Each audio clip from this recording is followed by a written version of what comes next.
2 more generations. That's what gamers have left before this entire hobby basically lives in the cloud with a few outliers. It went up! It went up to the cloud! And you can't get it down from the cloud? Nobody understands the cloud. This may seem like a weird, bold prediction, but it's based on evidence and the fact that if you go back and listen to any of my other predictions for the gaming industry from the past year, they all came true. So with that being said, entertain me for a moment and let me tell you why the coming decade is going to be a fucking shit show and the future of this entire hobby is going to live in the cloud and why you're literally going to own nothing besides a gaming controller because that's the way the big companies want it. If you've been paying attention to anything going on in the video game industry over the past few years, it's not hard to see all the changes that have happened and the direction the industry is heading in. We've already stopped caring about ownership or physical media, and we've basically moved on to an all-digital age where even the newest consoles don't come with disc drives. It's no longer just PC players that have come to terms with the trade-off of ownership for convenience, but now console players have become accustomed to that too. With the majority of video game purchases nowadays being digital all across the board, and physical media and truly owning your games has become something basically unimportant and looked at as important by only older people and gamers like myself and the few people that have the collector mentality still. The reason I bring this up is to prove the point that we've already become okay with all digital games and that the shift from that to cloud gaming is much smaller than the shift was from physical to digital. Things like Xbox Game Pass, PlayStation Plus, Nvidia GeForce Now all show that for the right price, for the right conveniences, gamers are totally fine with not having full ownership over their games and just wanting to play what they want, when they want, without any interruptions or issues. If you can get over that ownership mentality, then these services become pretty attractive, and it's no wonder why more and more gamers are leaning towards these kind of options nowadays. The cost of being a gamer isn't cheap nowadays, especially if you want to play on the newest hardware or on the best settings. And with all the crazy RAM and GPU prices and the issues the world's basically having, I don't see that changing anytime soon. Things like high-end PC gaming or the pro version of premium consoles was already something that was basically inaccessible to most average gamers that didn't want to go beyond their budgets. But now with all these price hikes and consoles being sold for more money than they originally cost on the initial release, we see it like a shift in our hobby that we haven't experienced before, where your average gamer may be literally priced out of their own hobby.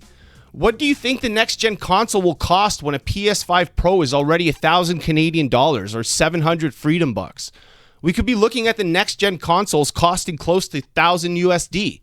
And that's just simply beyond a lot of people's hobby budgets or just basically what they're even willing to pay for a console. When you factor in things like the console exclusives not really being a big thing anymore, even for Sony, and the fact that you can buy a PS Portal and literally just cloud stream everything and not have to even own a PlayStation to play PlayStation games anymore, you can see the future we're moving into. I'm going to break it down very clear and simply. Consoles are turning into living room PCs. That's clear and obvious and not something anyone's trying to hide.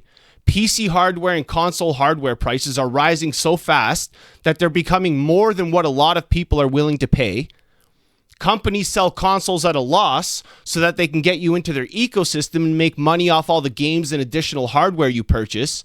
And that's where the profits are. So when consumers can't buy consoles and the companies realize they don't need to sell them, they no longer will. Why waste the time and money, especially when you sell them at a loss? When the technology catches up and it's almost basically there, there's going to be zero reason to have to sell you a console. You're going to just simply download the PlayStation or Xbox app onto your TV, and all the games are just going to be available to purchase and play through the cloud.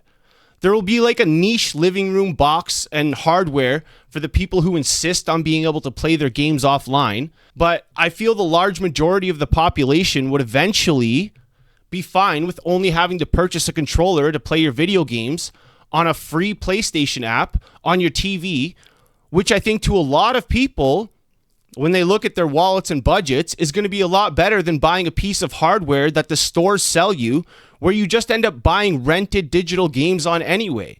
So why not just skip that piece of hardware and have the app right on your TV? The literal only reason this isn't already a thing is because basic TVs don't come with like large enough storage or hard drives, and people still need to be able to play their games offline. Otherwise, I feel we would have already been further into this future. Look at something like Google Stadia as proof that this concept won't work yet, but that console released at a bad time with poor functionality at a time where much better options were available and nobody really wanted a console from Google. With those much better options now being so damn expensive, I feel that if the setup is presented in the right way, cloud gaming will easily be something that could take over the hobby. You have to keep in mind your average gamer isn't me or you. Your average gamer doesn't watch YouTube videos about things happening in the video game industry or stay tapped into all the shifts in this hobby that we're currently going through. They just see a game they want and they buy it, often wherever is the cheapest to do so. So if you're no longer gated off from PlayStation or any of the other big companies by not having to own one of their consoles, then why wouldn't you play and buy Sony games if all you need is a controller? The cloud gaming app on your TV basically turns anybody with a TV and an internet connection into a customer. So I think that barrier to entry is going to be very, very attractive to the big console companies. And I don't think that companies will want to pass that up. And I mentioned before, these companies only make money off the additional hardware and normally the games that they sell on those consoles, and they sell the consoles at a loss. So if the only things you'll need to buy are digital games and additional hardware and a controller, then why bother making a fancy new box?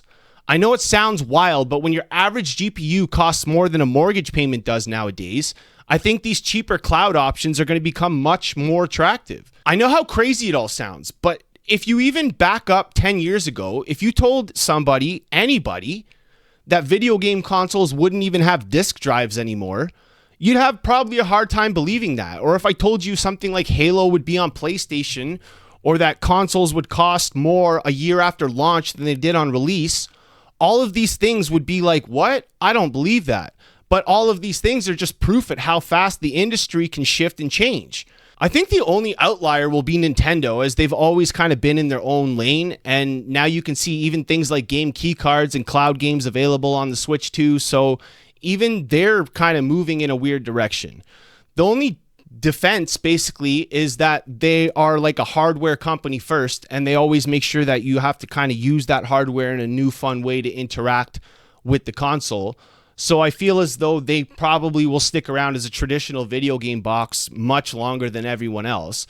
But as far as everyone else is concerned, I think that shift is going to eventually happen. Not next generation, not the generation after that, but after that, I think that's it. I think we got about 2 generations left, which is nowadays about 10, 15 years.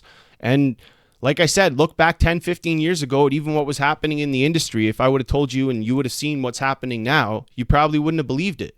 I'd like to make it clear this prediction isn't something I think is necessarily going to be full force anytime soon, or that there won't always be niche options also available and offered by these companies, much like the Rogue Ally is now and things like that. Niche products for people in those ecosystems.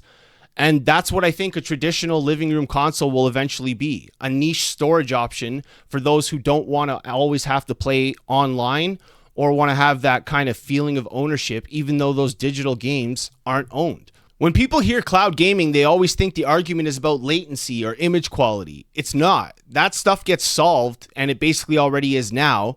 So then what? That's not the scary part. The real problem is what happens when cloud gaming isn't just an option, but the majority option or the only option. Because the moment that happens, ownership doesn't just slowly fade away, it disappears. And we don't even need to actually have cloud gaming only for that. When we basically moved into an all-digital age and we move further into that age, and there is no more disk drives, there is no more ownership. When a game lives entirely in the cloud, you don't actually own anything. When a game lives entirely on a company's servers, when you buy it digitally, you don't actually own anything. You're not buying a game, you're renting access to it. So access to that game can be pulled at any time. The game can get delisted. It can get patched out or shut down whenever a company decides it's no longer worth supporting.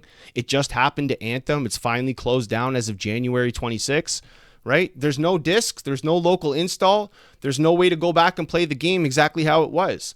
When the servers go down, that game doesn't just stop being sold. It's gone. And once there's no alternative, there's no pressure on these companies anymore. No offline mode, no preservation, no leverage as a consumer. If a game no longer fits a platform or a license expires or it doesn't just align with a company's priorities anymore, that's it. They can remove it. And there's nothing you can fall back on. No box under your TV, no copy you still own, no choice, right? That's why there's going to be the pushback and people are going to want to stick with hardware. But that's the part people really don't want to think about when they move into these options. Cloud gaming isn't scary because it exists. It's scary because it puts the entire hobby under a few company whose main goals are profit and scale and control. And once control moves into the company's like possession, it never moves back into the player's possession, right? Whatever control we ever give them, that control will never be given back. So convenience feels great. And buying a game digitally and not having to go to the store and all that, or being able to cloud stream it anywhere you are, feels great. But when you don't have a choice anymore, it doesn't feel so great anymore. It's like Netflix. You see a movie on there, you go, I think I'll watch that later. You come back a few months later and it's gone. No warning, no refund, no option to buy it. It's just gone, right? And it's like, oh shit, I was paying for this service because that movie was there and I wanted to watch it later. But you don't control what stays on the services. Now imagine that, but for video games. It already happens. Xbox Game Pass, you can be halfway into a game, you put it down for a few months, you go back to play it, it's gone. A game that you were paying a service to be able to play, right? And now that can happen even with a digital game that you purchase. It's just gone. A game you plan to revisit, a game that maybe I wanted to go and play Anthem years down the line just because I enjoyed the flying mechanics. Well, nope, it's gone, right? It just disappears because the license expired or some deal ended or they just decided it wasn't worth hosting anymore, right? The difference is with movies, it sucks. But with games, it feels devastating because the games aren't like a passive thing that you just watch one time. They're like an interactive, personal thing.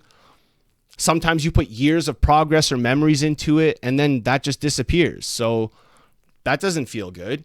We already see how this plays out with subscription cloud services. You pay a monthly fee, you get access to a library of games, and on paper, that sounds great.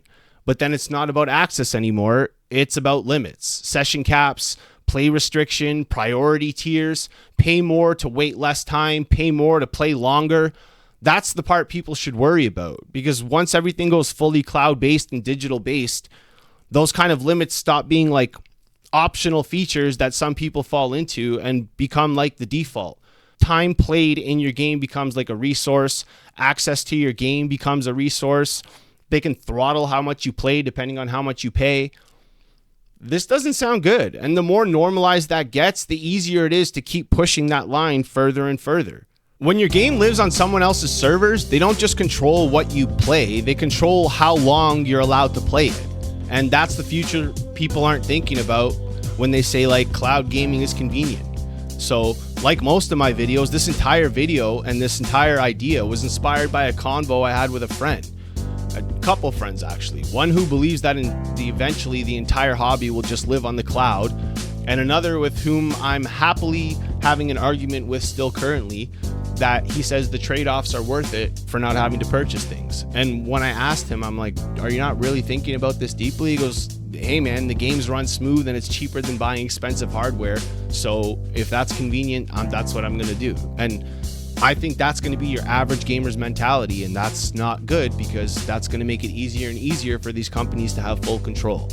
And like I said, hearing a friend say that kind of enraged me and made me realize how much people have their head in the sand about this whole future of this hobby, and I don't even know what we can really do about it. So like I said, the future's interesting to say the least, but I don't know what we really do about it. Hold on to physical hardware as long as you can. Don't move on to cloud streaming services and hope for the best, I guess. But you know, it's kind of a scary world.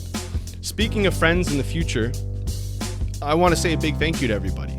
This channel officially turned a year old a couple days ago, so that's huge for me. I originally just picked this up as like a fun little hobby to do on the side, and it still basically is a fun little hobby to do on the side. But when I look at the subscriber count, which I haven't really paid attention to, and I see it's like pretty decent, I'm like, you know what? Maybe we can set some goals. Let's in 2026 try and head for 10,000 subscribers. Let's try and build an actual community. Let's start getting people into the Discord. And let's maybe start taking this second hobby a little more seriously, because the video game hobby is a little bit, down in the dumps right now. So this YouTube stuff is fun. I'm gonna start trying to pump out a little bit more content weekly, and then hopefully you guys are receptive to that and want to come back and hang out with me. So if you enjoyed this video, maybe show the channel some love. Hit a like, hit the subscribe button if you haven't already. Thank you for hanging out with me. And if you enjoyed this, come back next week and hang out with me again. All right, thanks guys. Leave some comments about what you think about everything here that we talked about today. And that's it. I'll see you guys next week. Thanks for being here. I'm out.